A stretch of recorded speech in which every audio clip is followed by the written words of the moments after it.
Bom, mais um vídeo aí do nosso canal. Hoje nós vamos falar sobre formação cultural e étnica do Brasil, mas focando aqui nos povos europeus e nos povos asiáticos, né, que também vão formar, né, culturalmente o nosso território, né, e trazer outras influências, né, religiosas, linguísticas para o território brasileiro. Beleza? Então, primeira coisa, a gente tem que ir lá para o século XIX, tá?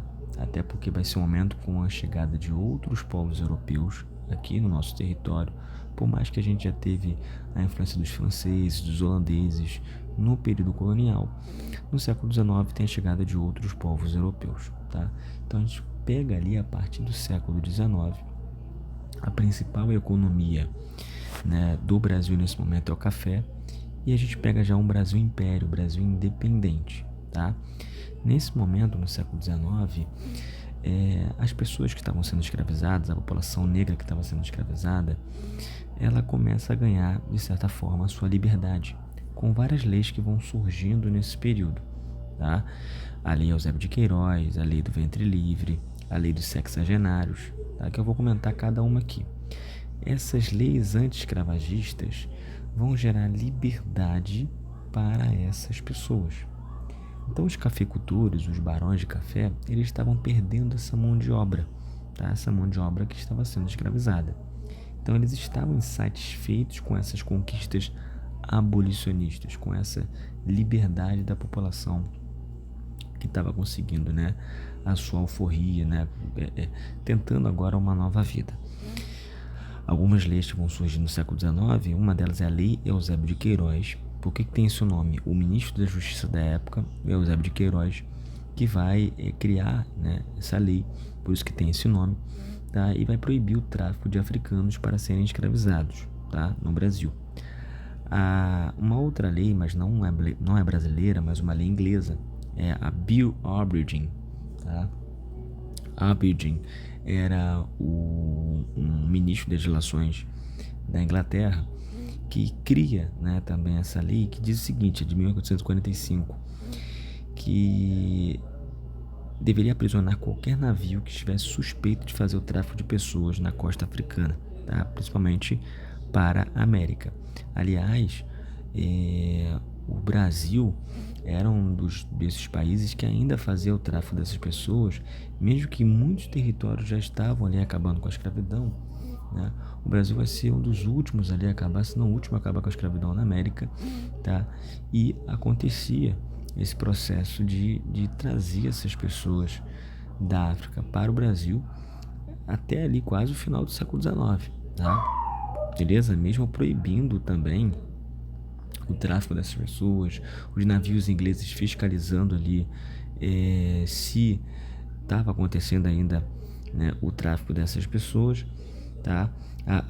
Os ingleses, no caso a Inglaterra aí, era a principal marinha da época, era a principal potência, o mundo estava se industrializando, o mundo estava mudando também, tá? Por isso essa pressão para o fim da escravidão.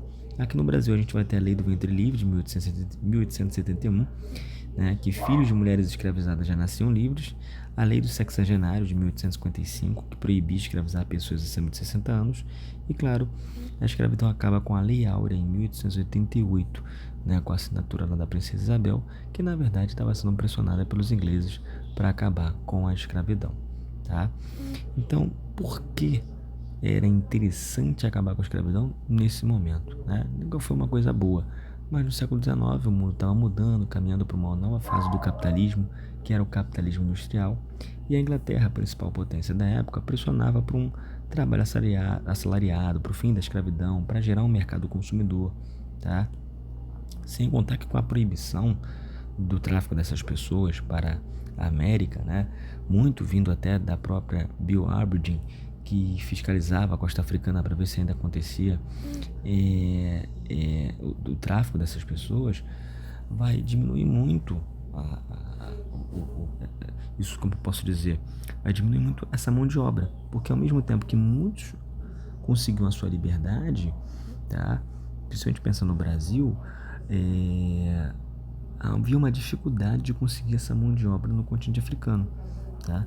Por isso que os cafeicultores vão começar a substituir essa mão de obra, Porque ao mesmo tempo que muitos conseguiam a sua liberdade com a alforria e estava difícil conseguir mão de obra africana para ser escravizada por conta dessa fiscalização dos ingleses, né, e proibindo também os ingleses, não só os ingleses, né, o Brasil em 1850 proibindo o tráfico dessas pessoas. Então os cafeicultores começam a substituir essa mão de obra pela europeia, tá?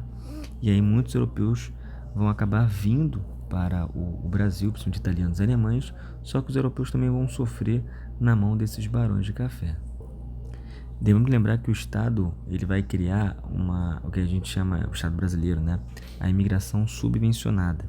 Então, o Estado bancava aí a viagem, os custos desses italianos, de alguns alemães que estavam vindo para cá, tá? Até locais para eles se acomodarem e muitos até eram levados em fazendas de café. Alguns proprietários de café também vão subvencionar, né?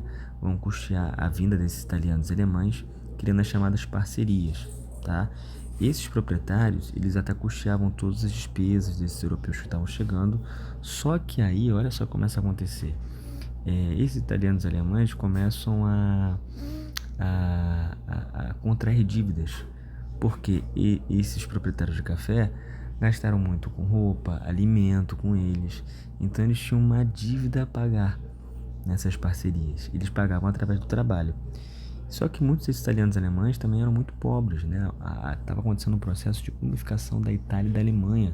Então, muitos conflitos, muitos não conseguiam também trabalhos nas fábricas, porque era período também de revolução industrial na Europa. Então, os italianos e alemães que vinham para cá geralmente eram muito pobres. Então, acabavam contraindo mais dívida para poder ter mais roupas, alimentos, e essa dívida ia aumentando, tá? E muitas vezes eram dívidas que aumentavam até de uma forma misteriosa. Mesmo que quem quitasse essa dívida com mais trabalho, essa dívida aumentava ainda mais, tá? Até para deixar esse cara aprisionado ao trabalho nas fazendas. Sem contar que o Estado também tinha o interesse de embranquecer a população, o Estado brasileiro, né? Era a visão de desenvolvimento da época, né? Isso é, os territórios mais desenvolvidos, vamos dizer assim, né? E aí olhando para os europeus, que eram ditos desenvolvidos, e tendo a população majoritariamente branca, então para se desenvolver deveria ter a população também majoritariamente branca, por isso essa ideia do embranquecimento, tá? O racismo científico era muito forte, de científico não tinha nada, né? E colocavam essa superioridade dos brancos caucasianos, os brancos europeus, tá? Então por isso que vão trazer também muitos europeus para cá, porque tinha essa ideia do embranquecimento da população, beleza? Não só a substituição da mão de obra africana. A maioria vai ocupar a região sul, porque estava acostumado com o frio, sem contar que havia um vazio demográfico muito grande nessa região. Então precisava ocupar até para não perder o território. Muitos desses europeus que vão estar chegando aqui, principalmente italianos, alemães, poloneses, ucranianos, vão ganhar terras, tá? No sul do Brasil, beleza? Só que a lei de terras que eu comentei na semana passada dizia o seguinte: para ter terra no Brasil só comprando a partir de 1850. Só que para eles você vai ter uma brecha na lei. Muitos deles vão ganhar terras aqui. Então valia para uma certa população e para outra não, né? Então isso também é de se questionar, tá? Aqui algumas cidades que acabaram virando colônias italianas, alemãs, né? Aqui no caso uma arquitetura mais alemã, como Pomerode, Blumenau, tá? Então você tem uma cultura alemã e italiana muito forte no sul do Brasil. Italianos mais no Rio Grande do Sul, os alemães mais em Santa Catarina, Paraná, tá? Muitos poloneses, ucranianos mais no Paraná também, beleza? E muitos desses imigrantes europeus vão trabalhar em locais insalubres, né? Nas fazendas, além de ficarem endividados com a questão da parceria. Então por isso a Itália vai começar a proibir a migração em 1902 para o Brasil, porque pelas condições de trabalho que os italianos estavam passando aqui no território brasileiro, principalmente nas fazendas de café, tá? A Prússia, que vira a Alemanha, né? Ela proibia também propagandas para a migração no Brasil. Lembrando que no Brasil existia um decreto de 528 de 1890, que proibia a entrada também de asiáticos e africanos, tá? Então, no caso, a Itália ali, ela proíbe a migração para cá por conta das condições insalubres dos trabalhadores, tá? A Alemanha começa a não fazer mais divulgações de propagandas para o Brasil, e esse Brasil proibia a entrada de asiáticos e de africanos, porque era a ideia do embranquecimento, né? O decreto 528 de 1890 diz o seguinte, né? É inteiramente livre a entrada nos portos da República dos indivíduos válidos e aptos para o trabalho, que não se acharem sujeitos à ação criminal do seu país, excetuados os indígenas, né? Os nativos da Ásia ou da África, que somente mediante autorização do Congresso Nacional poderão ser admitidos de acordo com as condições que forem então estipuladas. Então isso é, proibindo a entrada de africanos e asiáticos só com alguma autorização, tá? Então aqui estão os motivos, né, as influências dessa migração de europeus e de asiáticos para o Brasil. No período colonial, a gente tem a chegada de muitos portugueses, franceses, né, os holandeses e espanhóis aqui no nosso território. No período imperial, a gente tem italianos e alemães chegando aqui, além dos poloneses, ucranianos também, tá? Lembrando que as revoluções industriais dos séculos 18 e 19 também vão trazer muitos europeus para cá, tá? Principalmente italianos e alemães, ok? A ideia do embranquecimento da população muito forte no século XIX, tá? Por isso a chegada desses dois grandes povos, beleza? E com relação aos asiáticos, os japoneses só chegam aqui em 1908, até porque o Japão passava por um processo de industrialização onde muitos camponeses vão perder a terra, sem contar que passava por uma superpopulação, ok? E aí esses japoneses acabam migrando para vários lugares do mundo, inclusive muitos vão vir para a América, tá? As Primeiras e Segunda Guerras Mundiais também vão ser fatores repulsivos para principalmente europeus e asiáticos procurarem outros continentes, como o continente africano e a América, tá? Então a gente vai ter chegada por aqui durante os dois conflitos. E a chegada de árabes, tá? Por conta do fim do Império Turco-Otomano na Primeira Guerra Mundial, tá? Eu vou até mostrar um pouquinho aqui sobre os árabes, beleza? A gente tem a chegada dos árabes aqui. O povo árabe ele está tanto no norte da África quanto no Oriente Médio. O Oriente Médio é uma região da Ásia, tá, gente? E, e ali existe um império no Oriente Médio que é o Império Turco-Otomano. Tá? Não existe mais o Império Turco-Otomano, ele se desfez em vários, né, territórios, foi dominado pelos europeus e depois surgiram ali vários países como a Síria, Iraque, entre outros. Tá? Mas esse império existia e muitos árabes de origem cristã eram perseguidos, tá? Porque existe uma coisa é o povo árabe, outra coisa, né, é a questão da religião desse povo árabe, né? Porque o cara pode ser árabe cristão, mas pode ser árabe muçulmano. E o Império Turco-Otomano era de maioria árabe muçulmana. Então os árabes que eram cristãos eram muito perseguidos, tá? Muitos deles, quando ainda existia o Império Turco-Otomano no século XIX, vão migrar para outros lugares, tá? Principalmente de origem libanesa e síria, tá? Regiões dentro desse império. Então, e aí chamavam eles todos de turcos porque eles estavam dentro do Império Turco-Otomano, beleza? Então, no século XIX a gente vai receber também árabes aqui, de certa forma, mas principalmente no século XX, durante a Primeira Guerra, a gente recebe muitos desses turcos, né, do Império Turco-Otomano, porque o Império Turco-Otomano acaba, tá? Então tem muita migração para o Brasil, principalmente de sírios e libaneses. Hoje a gente tem por volta de 11 milhões de árabes no Brasil, tá? O povo árabe, tá? Beleza? E claro, a gente está comentando aí, de certa forma, dos povos asiáticos, porque o Oriente Médio está na Ásia. A gente tem que falar dos japoneses, eles chegam aqui em 1908, tá? No navio Kasatomaru, esse que vocês estão vendo na imagem aí, ok?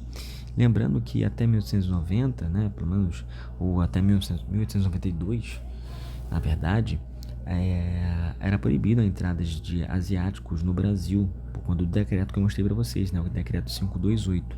Esse decreto vai até 1892, tá?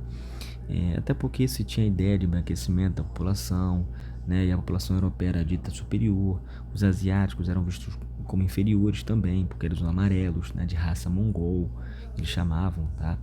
Então eram vistos como inferiores. Mas o que vai mudar com a entrada dos japoneses aqui? O que muda, que está mudando no mundo, né? E por que os japoneses aí vão entrar no nosso território? Primeiro que os Estados Unidos começam a proibir a entrada de japoneses e chineses, tá? E o Brasil tinha maior necessidade de mão de obra, porque a Itália proibiu a migração para cá, então não estava chegando mais italianos aqui. até mesmo alemães, que proíbe a propaganda, né, a propaganda de imigração para cá. E lá os japoneses e chineses estavam sendo impedidos de entrar nos Estados Unidos. Tá? Vai existir a Lei de Exclusão Chinesa de 1882, que proibia a entrada de chineses nos Estados Unidos, tá? Porque, segundo os americanos, na verdade, isso ia impactar a mão de obra nos Estados Unidos, né? Eles iam focar, ia ter muito maior participação dos chineses do que dos americanos nos serviços em geral, nas fábricas, no comércio, né? E sem contar que a mão de obra chinesa era muito barata, então eles tinham medo do salário cair muito, beleza? Mas na verdade tinha uma questão racial também que ninguém fala, né? Então esses japoneses e os chineses começam a vir para cá, para o Brasil, e o Brasil precisando de mão de obra. Então em 1892 uma lei é revogada, o decreto 528 é revogado, tá? No caso, e autoriza a entrada dos asiáticos aqui. Lembrando que os japoneses não foram muito bem recebidos, tá, pelos brasileiros, até porque eles achavam que atrapalhar o processo de embranquecimento da população. Os japoneses ficaram muito restritos entre eles. Tá? Eles ficaram mais em São Paulo, preservando sua cultura, fizeram muitos casamentos entre si. Alguns foram para o Pará, né, para trabalhar com hortaliças, chá, né, e tudo mais. Os que ficaram em São Paulo, trabalhando nas fábricas, abrindo comércios, tá? E foi aí o quinto maior grupo de imigrantes, atrás de italianos, espanhóis, alemães e os portugueses, tá? E como eu falei que muitos ficaram em São Paulo, vocês devem conhecer o bairro da Liberdade, né? O bairro da Liberdade é muito famoso porque muitos japoneses se alocaram ali. Mas antes desse bairro virar um bairro japonês, que aliás tem muito da cultura asiática ali, e é um bairro muito legal, porque tem lá comida japonesa, chinesa, tailandesa, né, indiana, tem de tudo. O bairro da Liberdade é maravilhoso, né? E os japoneses ficaram muito naquela região, como muitos moram ali, vivem ali, construíram a vida ali.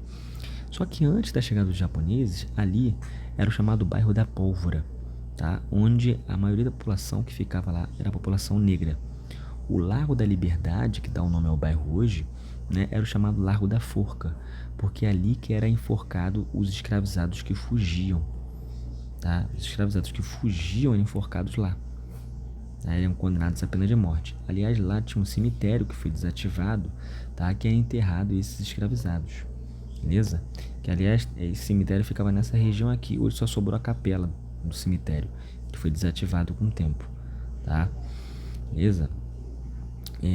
Esse cemitério é o cemitério dos aflitos, que chamavam, beleza? É um ponto importante ali, que fica no bairro da Liberdade, que era reservado para o sepultamento de escravizados e de indígenas, tá? Condenados à morte na forca, beleza? E aí depois teve a inauguração de um cemitério próximo, o cemitério da Consolação, e aí o espaço parou de ser utilizado, tá? Mas a capela ali ainda é preservada.